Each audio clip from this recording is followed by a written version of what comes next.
Hello guys! Nakautang ka na ba dito sa Funding Pera?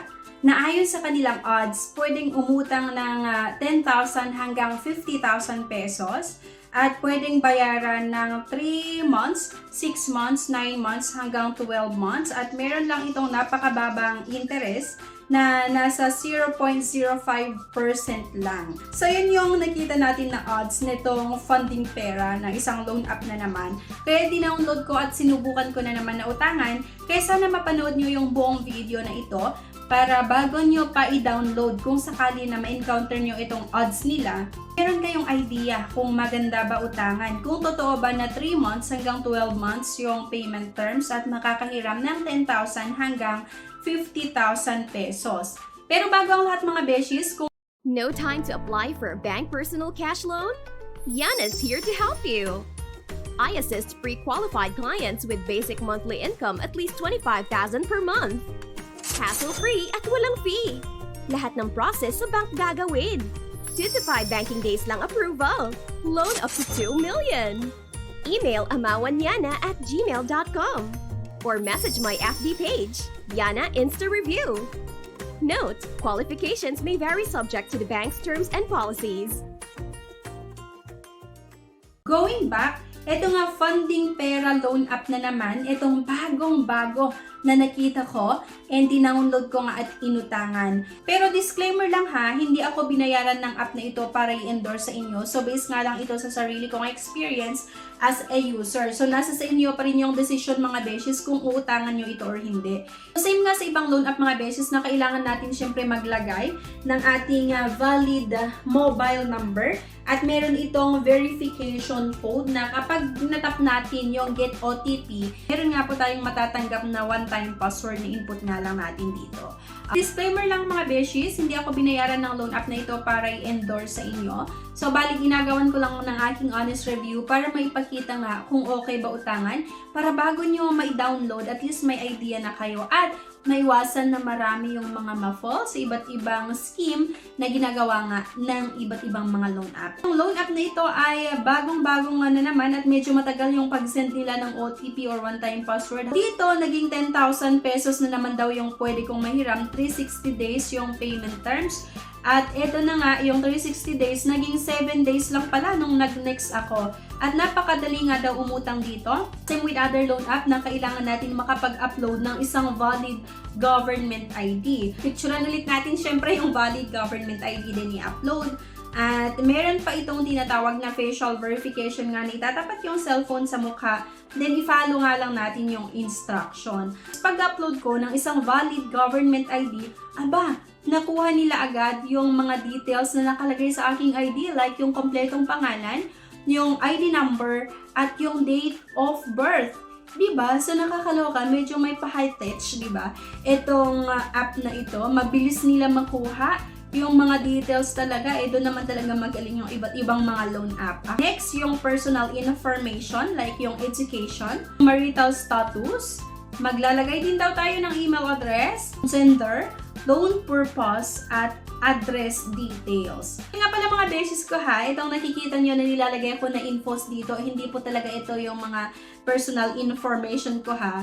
So bali, pinapakita ko lang sa inyo itong mga kailangang sagutan. Pagkatapos naman nun or right after, binabalikan ko talaga tong app. Tinedelete ko itong mga infos na mali-mali na nilagay ko, then talagang sinasagutan ko ng tama kasi hindi ma-aprobahan yung loan application natin kapag mali-mali yung ilalagay nga natin na infos dito. So, company phone number, kailangan din daw natin ma-input dito at yung profession, yung work experience. Yung monthly income, magkano, mamimili ka lang naman dito, 10,000, 10,000 to 30,000 and so on. Tapos address details nga at yung salary day. May part nga dito na kailangan natin maglagay ng mga personal references. At palagi kong sinasabi na mag-ingat nga po tayo sa paglalagay ng mga personal references. Make sure nakakilala mo or medyo ka-close mo yung ilalagay mo na personal references at nakausap mo sila nung nilagay mo nga as your personal references or contact references. Kasi kapag nag-post due or due date nga natin, at hindi pa tayo nakakabayad, asahan mo na pati personal references ay isa sa bubulabugin ng collector ng iba't ibang mga loan app. Kaya talaga, kailangan masabihan mo sila na ginamit mo or nilagay mo sila as your personal references, okay? So, mag-ingat nga po tayo kasi grabe talaga, based on my experience sa mga nautangan ko before na ibang loan app, hindi ko naman sinasabi na itong ginagawan ko ng aking honest review ngayon, pero sa mga naunang loan app na nautangan ko talaga, nung mga time na palautang din ako sa iba't ibang mga loan app, grabe talaga mga beshies, yung mga panghaharas, yung mga pananakot na ginagawa nga ng mga collector sa akin. Like, ipopost ka namin sa social media, like, i-message namin yung kakilala mo kapag hindi ka nakakapagbayad ng iyong utang. At minsan pa, pinapressure ka talaga. Dahil kailangan mong magbayad bago mag 1 p.m. Kailangan mong magbayad bago mag 3 p.m. Kasi kapag hindi ka makapagbayad, sisingilin, ipo-forward namin yung account mo sa higher department or sisingilin namin yung personal references na nilagay mo. So, grabe yung pressure sa akin before. Pero kasi, hindi ko na pinansin yun, di ba? Alam mo, makapal din yung mukha ko before. Pero, ayun na nga, mag-ingat talaga tayo sa paglalagay ng mga personal references. And good thing na rin, nung ako ay umuutang din before, nasasabihan ko yung mga personal references na nilalagay ko na ignore nyo na lang kapag may mag-message sa inyo. Ganyan yung mga way talaga na paniningil ng iba't ibang mga loan app ay para mabigyan lang din kayo ng idea. Yung mga collector kasi ng iba't ibang mga loan app ay naka-commission base yan. So, ibig sabihin, nakabase yung commission nila sa mga tao na nasisingil nila. Kung gaano karami yung nagbayad sa kanila, kung gaano kalaki yung amount na nasingil nila, doon din nakabase yung commission na matatanggap nila. Kaya naman, yung ibang mga collector, talagang kahit labag sa batas, ginagawa nila para lang makasingil nga kasi doon nakasalalay sa masingil nila kung magkano yung maging commission nila, di ba? Kaya talaga ipupush ka nila na kailangan mong magbayad kasi nga malaki yung kikitain nila. Kaya naman kung ano-ano talaga yung mga pananakit na yung mga masasakit na sasabihin nila, yung mga may kasamang panghaharas nga na ginagawa ng iba't ibang mga kolektor kahit labag nga sa batas. Kaya mag-ingat po tayo sa pangungutang at ang pag-apply sa iba't ibang mga loan app ay hindi ko talaga nire-recommend kasi nga hindi makakatulong ito sa atin, instead mas malulubog nga tayo sa utang. Kagaya nga nito mga beshies, ang naaprubahan nga lang sa akin ay 4,000 pesos. Merong 7 days na loan terms pero hindi ko matatanggap ng buo yung 4,000 pesos kasi nga meron itong processing fee na 1,334, total interest fee 26, risk control service fee 240 pesos. Kaya ang matatanggap ko lang ay 2,400 pesos. Nakakaloka yung 4,000 pesos nga lang yung pwede kong mautang sa loan app na ito pero hindi pa matatanggap ng buo dahil nga may ikakaltas or malaki yung ikakaltas nila na iba't ibang mga charges at kung magkano lang yung matitira, which is yung 2,400 pesos, yun lang yung matatanggap.